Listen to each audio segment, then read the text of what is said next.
Have you ever wondered why certain men command silence the moment they enter a room, without raising their voices, without forcing a single word? It is not wealth, nor title, nor the gaudy display of power that earns them respect. It is something deeper, something invisible, yet undeniable.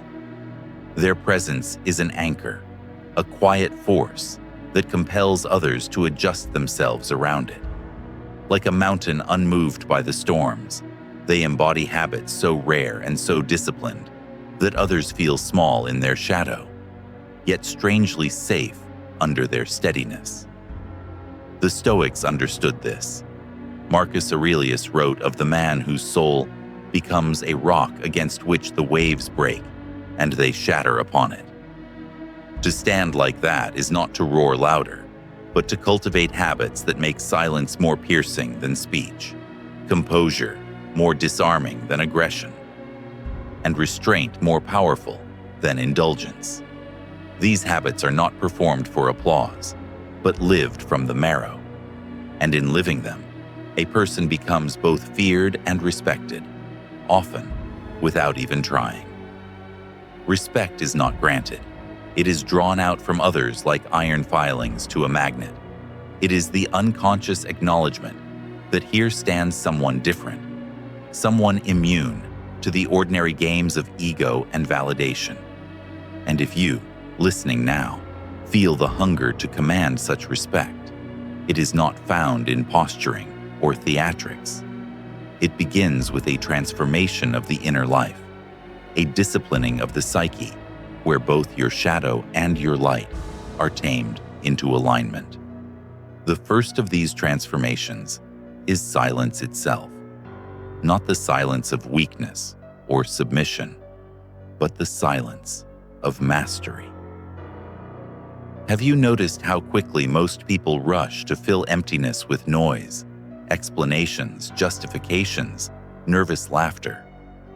Yet the Stoic holds his tongue because he is not enslaved by the need to be understood. His words are rare because his self-respect is abundant.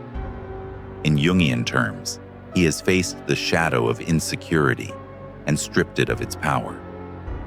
When you refuse to explain yourself endlessly, when you let others sit in the discomfort of your silence, you shift the power dynamic without ever lifting a finger. People lean in, they wonder, they respect. But silence alone is not enough. There is also the habit of measured speech. When the Stoic finally speaks, every word carries weight. He has learned to edit himself internally before releasing sound into the world. His voice becomes an instrument, not a weapon, tuned to the frequency of necessity, not indulgence.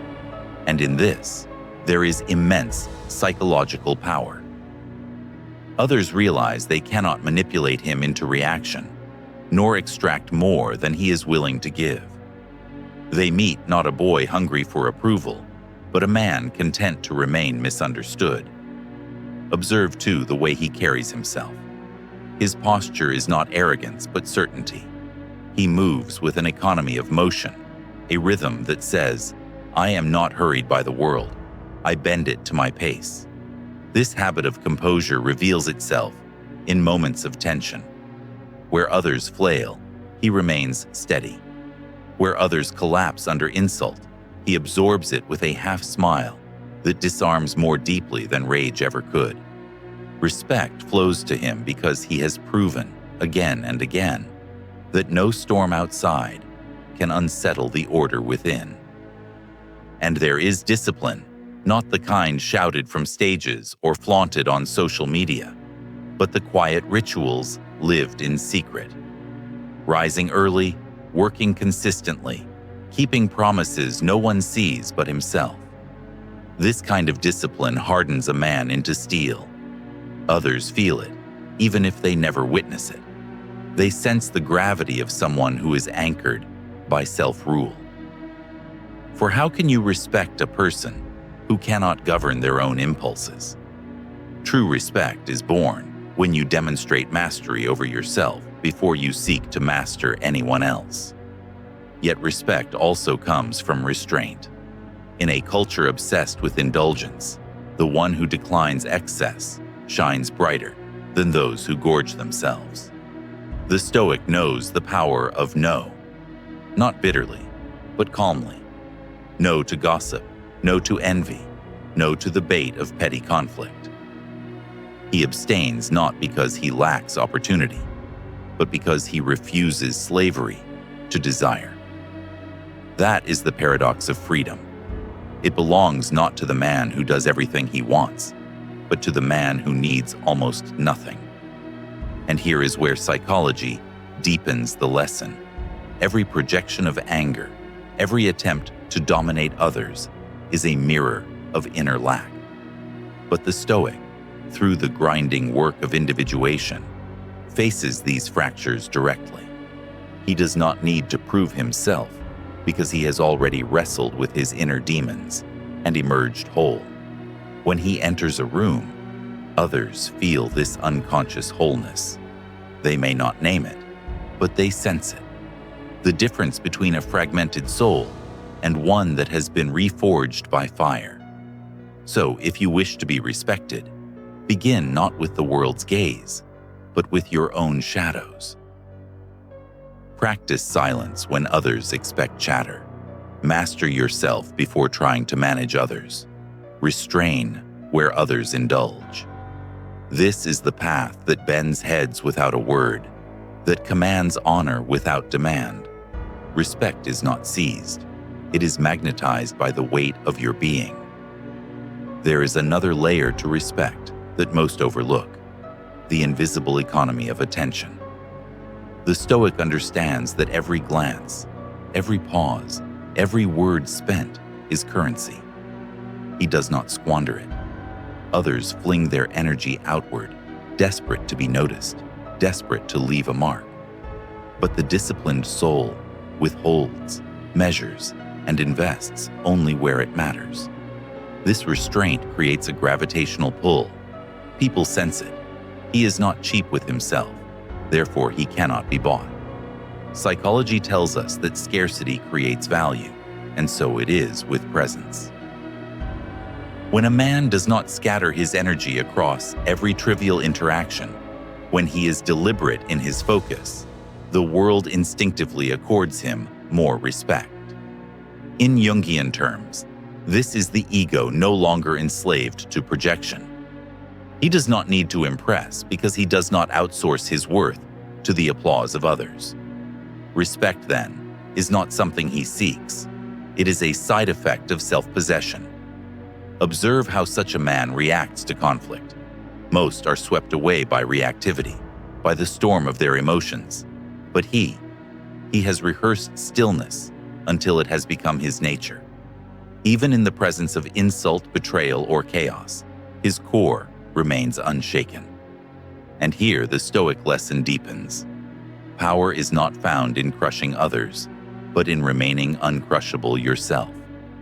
A man who cannot be rattled disarms every enemy. They discover that the weapons of mockery, manipulation, and intimidation shatter harmlessly against his calm. There is a quiet paradox in all of this. To command respect, one must cease trying to command it. The very hunger for validation leaks weakness. Respect follows the one who has stopped needing it. In this way, the Stoic lives what Jung called individuation, the process of becoming whole, integrated, beyond the reach of childish cravings. Such a soul has descended into his own depths, wrestled with the archetypes of rage, envy, lust, and fear, and risen, not pure, but disciplined. This wholeness radiates outward as authority. Notice also the way he treats others, not with the arrogance of superiority, but with the dignity of equality. For the man who knows his own strength does not need to belittle. He can listen without insecurity, acknowledge without fear of being diminished. This too is a habit that wins respect, the refusal to exploit power, even when it could be easily used. In restraint, there is nobility, and people, though they may never articulate it, feel this nobility in their bones. The Stoic also masters detachment from outcome. While most obsess over victory or recognition, he focuses only on what is within his command. Epictetus taught this discipline, to divide the world into what belongs to us and what does not. When a man ceases to clutch at what he cannot control, his presence shifts. He no longer appears desperate, no longer reeks of fear. Instead, he radiates assurance that no external fortune, no twist of fate, can destabilize him. And others, sensing this rare immunity, accord him respect almost involuntarily. Imagine being in the presence of such steadiness. You feel it in the pauses, in the unhurried breath, in the eyes that do not dart around, but remain focused, anchored. In such company, you find yourself speaking less, posturing less, even doubting your own urgency.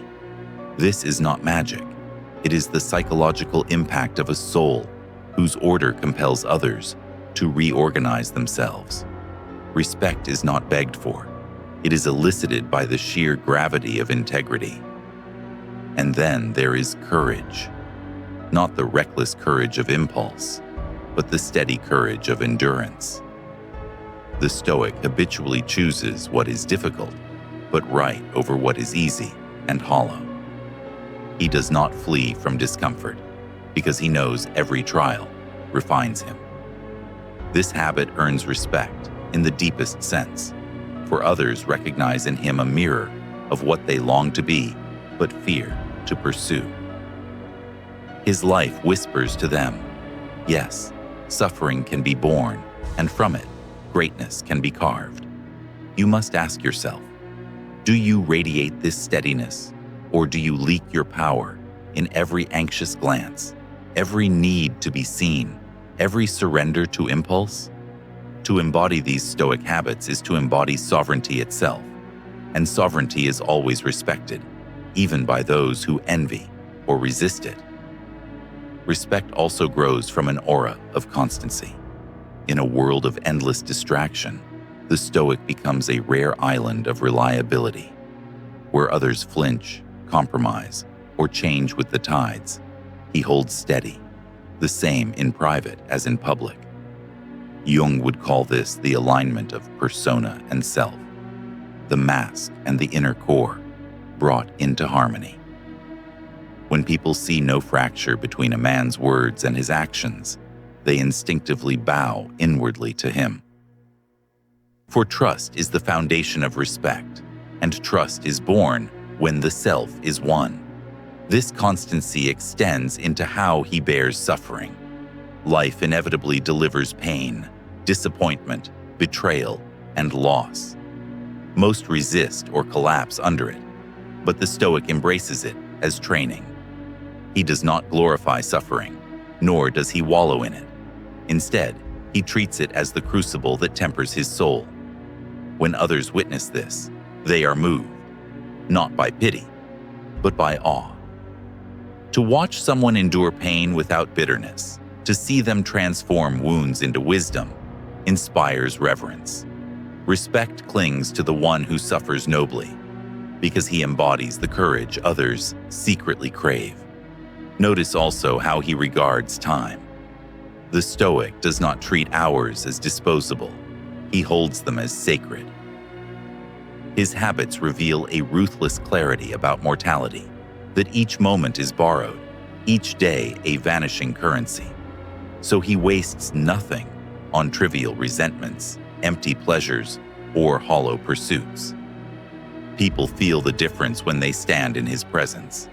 It is as though he lives with sharper edges, every choice deliberate, every act meaningful. Respect follows because people instinctively sense. Here is someone who does not drift. He walks as though every step is chosen, and then comes mercy. Strength without cruelty is one of the highest Stoic habits. Though he could dominate, he chooses compassion. Though he could wound, he chooses restraint. This is not weakness. It is the ultimate demonstration of power. To remain kind when life has given you the right to be ruthless. Jung would say, this is the integration of the anima, the balancing of the masculine with the feminine within. Such balance radiates wholeness, and wholeness commands respect more deeply than domination ever could. But respect also comes from his relationship to desire. Where others are tossed by craving, whether for recognition, pleasure, or possessions, the Stoic reduces his needs to essentials. He knows the soul is strongest when it is not enslaved by excess. Marcus Aurelius whispered to himself, "Very little is needed to live a happy life." This simplicity is magnetic. In a world of endless grasping, the man who stands content with less becomes larger than those drowning in abundance. Respect follows, not because he has everything, but because he needs almost nothing. In every one of these habits, there is a single thread: sovereignty. Sovereignty of thought, sovereignty of action, sovereignty of self. To be sovereign is to belong fully to yourself, to resist becoming a puppet of emotion, of circumstance, of the opinions of others. People respect sovereignty because they lack it. They long for it in themselves, and so they revere it in others. Ask yourself, how sovereign are you? Do you own your silence, or does insecurity rush to fill it? Do you command your desires, or do they command you? Do you endure pain with dignity, or collapse beneath its weight? Respect cannot be faked.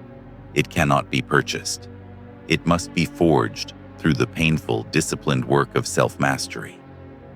And the man who undertakes this work, who commits to these habits until they become marrow and bone, discovers something astonishing. Respect is no longer something he chases. It becomes the natural orbit of his existence. There is also the habit of detachment from insult. The Stoic sees that words are only air, vibrations passing through a throat, shaped by another's ignorance, resentment, or envy. To be pierced by them is to give away your power. Thus he learns the art of letting them pass, untouched. Others may ridicule, diminish, or provoke, but he answers with nothing more than a steady gaze or a faint half-smile. This infuriates enemies and impresses witnesses, because it reveals a truth. No one can wound the man who does not consent to be wounded. Respect flows naturally to such resilience, for the world is starved of people who cannot be shaken. Yet the Stoic is not made of stone. His discipline does not strip him of humanity, it sharpens it. He feels, but does not drown. He loves, but does not cling. He grieves, but does not crumble. He channels emotion without becoming its servant. Modern psychology mirrors this. Emotional regulation is the hallmark of maturity. People respect most those who embody both strength and tenderness, who can weep yet not collapse, who can rage yet not lose themselves to destruction. In this balanced fire and water, dignity is born, and there is the sacred art of listening. To truly listen, to attend without rushing to speak, without twisting the conversation back to oneself, is rare. The Stoic cultivates this habit until it becomes second nature. When he listens, people feel seen, and to feel seen is to feel honored. Paradoxically, by withholding his voice, he amplifies his presence. In that silence, others discover the outline of their own souls, and when finally he speaks, his words land like stone upon still water, undeniable in weight. Do not think respect comes only from distance and severity. It also comes from the quiet protection he offers to those within his care. The Stoic does not announce loyalty. He demonstrates it. He shields without spectacle, supports without boasting, and in doing so becomes the kind of figure others know they can lean upon in storms. This steady, unspoken guardianship inspires trust deeper than admiration. It awakens reverence. And notice how he treats himself. He does not drown in indulgence or neglect, nor does he pursue vanity. Instead, he cares for his body and mind as instruments of duty. He trains, he studies, he maintains discipline, not for applause, but for service. Jung would say this reflects individuation fully realized, the recognition that one's body and psyche are vessels through which destiny flows. Others cannot help but respect a person who respects themselves, not through arrogance, but through daily acts of care and mastery. All of these habits woven together create a paradoxical magnetism. He does not pursue honor, yet it follows him. He does not demand reverence, yet it blooms wherever he goes. Because the deepest respect is never granted by titles or forced by fear. It is drawn out naturally by the presence of a soul that has mastered itself. And now consider yourself. Where do you falter? Where do you still chase recognition instead of embodying it? Where does your shadow leak out in the hunger to be seen? Respect cannot be begged or borrowed.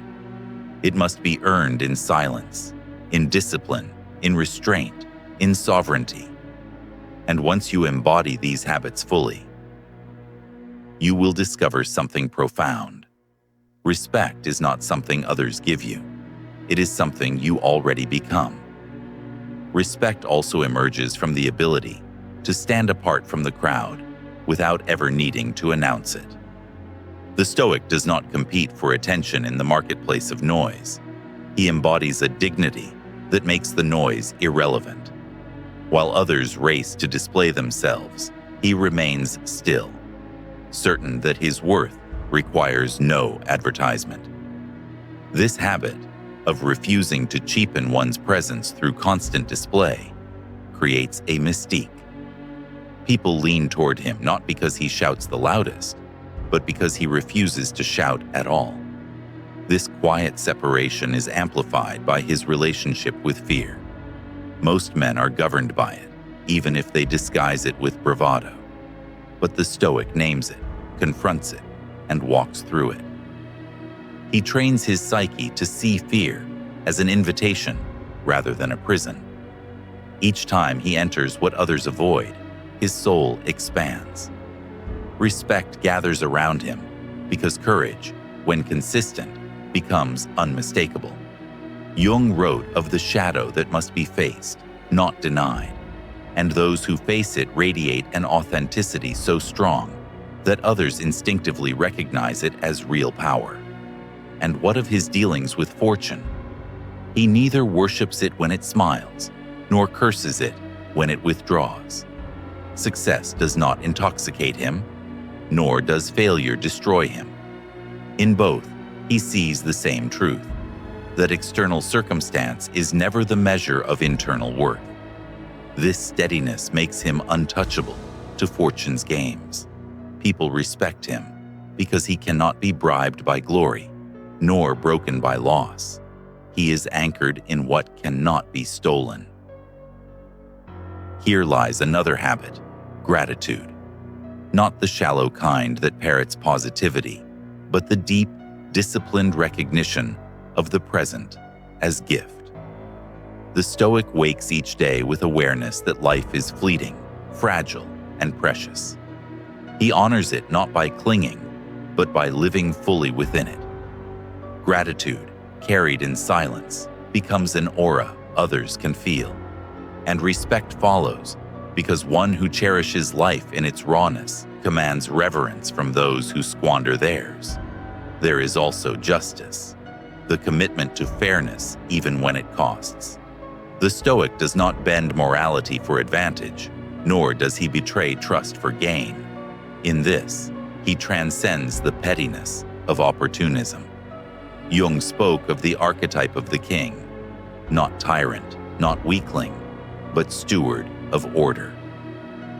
When a man embodies justice quietly, without performance, people grant him respect because he embodies what they secretly hope the world could be: orderly, fair, trustworthy. And beyond justice lies a profound humility. He does not posture as flawless, nor does he cling to superiority. He acknowledges his limits, admits mistakes, learns endlessly. Respect flows here because arrogance repels, but humility attracts. The Stoic knows that to be respected is not to be untouchable, but to be real, unyielding in principles, yet soft enough to grow. So, respect is not earned through force, but through alignment. Silence, restraint, courage, discipline, fairness, gratitude, and humility. These habits weave together into a soul that no longer seeks validation because it has outgrown the need. And when validation is no longer needed, respect arrives unbidden. You must feel the weight of this truth. Others will only revere you when you have stopped begging for reverence. Others will only honor you when you have ceased chasing honor. Respect is the shadow of integrity. Chase the shadow and it flees, but embody the light and it follows you everywhere. Respect in its highest form comes when sovereignty blossoms into freedom from external validation. This final habit of the Stoic is not dramatic, but quiet, like the dawn that does not announce itself yet, transforms the entire horizon. It is the recognition that no praise, no recognition, no crown from the world can add even a grain of worth to the soul already whole. Think of how most people live, endlessly scanning for approval, enslaved to compliments, wounded by neglect. Their moods rise and fall with the applause of others. But the Stoic severs this chain. He understands that the gaze of others is fickle, shifting like wind across water. To base your worth on it is to build your home upon sand. He builds instead upon stone, the stone of principle, discipline, and inner truth. Psychology echoes this. The mature psyche is not dependent on the external mirror for its sense of self. Jung called this individuation, the process of becoming whole enough to stand even in the absence of validation. The Stoic walks this path, and in doing so, he radiates something rare: freedom. Freedom from the compulsion to prove, freedom from the hunger to chase, freedom from the fear of being overlooked. Paradoxically, this detachment does not reduce respect, it multiplies it. For others see in him what they cannot yet embody, a human being untethered, walking lightly, because he carries no chains. His silence is no longer mere strategy, it is peace. His composure is no longer performance, it is truth. His discipline is no longer about control, it is devotion to his own becoming. This is why, in the end, respect is less about what others think and more about what you embody. When you live aligned, whole, and sovereign, others cannot help but feel it. They may envy, they may resist, but at their core, they respect. Because you stand as proof of what is possible.